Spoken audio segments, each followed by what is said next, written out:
Les élèves à haut potentiel auront bientôt accès à une nouvelle voie d'apprentissage unique au pays.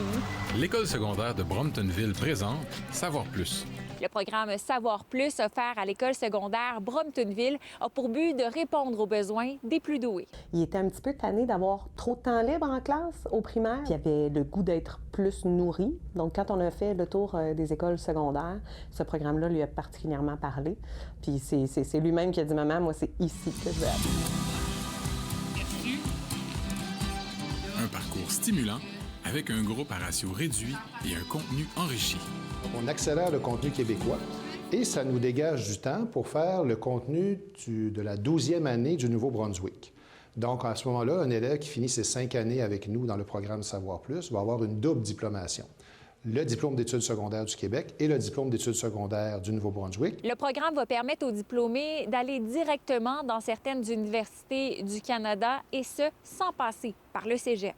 On va voir un peu plus de contenu dans une même année qu'une année dite normale. Après plusieurs années en enseignement et un souci aussi de la clientèle en adaptation scolaire, là, ça me permet d'aller voir l'autre aspect où est-ce que les élèves sont à haut potentiel, qui ont un intérêt à apprendre encore plus. Mais comment sélectionne-t-on ces jeunes? En fait, la sélection, ça a été quoi? Ça a été, on a fait passer un test qu'on appelle le test OLSAT, un test d'habileté scolaire.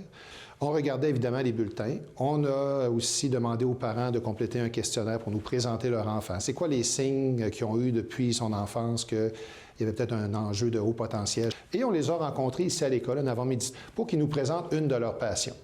Donc, je vous donne un exemple. Moi, les quelques candidats que j'ai rencontrés, il y en a un qui m'a présenté une firme d'architecture finlandaise. C'était ça sa passion. L'autre, il m'a présenté sa passion pour la robotique. Il y en a qui c'était avec un petit diaporama. Il y en a qui avaient emmené des maquettes. Il y en a qui m'a parlé de sa passion pour les échecs. Il m'a présenté tous les coups d'échecs qu'il était capable de faire, puis pourquoi ça marche, puis qu'est-ce que ça fait et tout ça. Savoir plus soulève des inquiétudes, même chez des intervenants qui travaillent dans le domaine de l'éducation internationale, craignent que ce genre de programme crée un déséquilibre dans les écoles de la région. C'est ce qu'on peut appeler des élèves de rêve, là. Ces élèves-là, ils vont être dans une espèce de vase clos, dans le fond. Ils vont être dans un milieu qui va peut-être leur convenir, mais qui va être un peu artificiel quand même, parce que on n'est pas du tout dans la vraie vie, là, on s'entend, là. 2 programmes combinés pour aller plus vite et plus loin.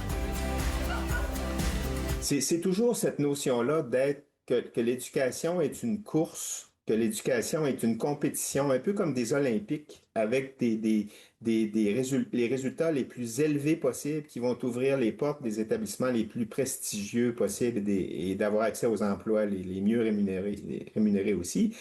C'est pas comme ça qu'on construit une société égalitaire. Ce qui est important pour nous, c'est de rayonner en Estrie et au Québec en ayant une offre pédagogique qui est unique. Savoir plus, ça n'existe pas ailleurs. Mon fils devait être avec toi aujourd'hui. Il ne voulait pas manquer d'école, il aime trop l'école. Ça en dit long. Ça en dit long. Je pense qu'il va être à la bonne place l'année prochaine. Le programme Savoir plus débutera à la prochaine rentrée scolaire. À Sherbrooke, Alexandra Paré pour Nouveau Info.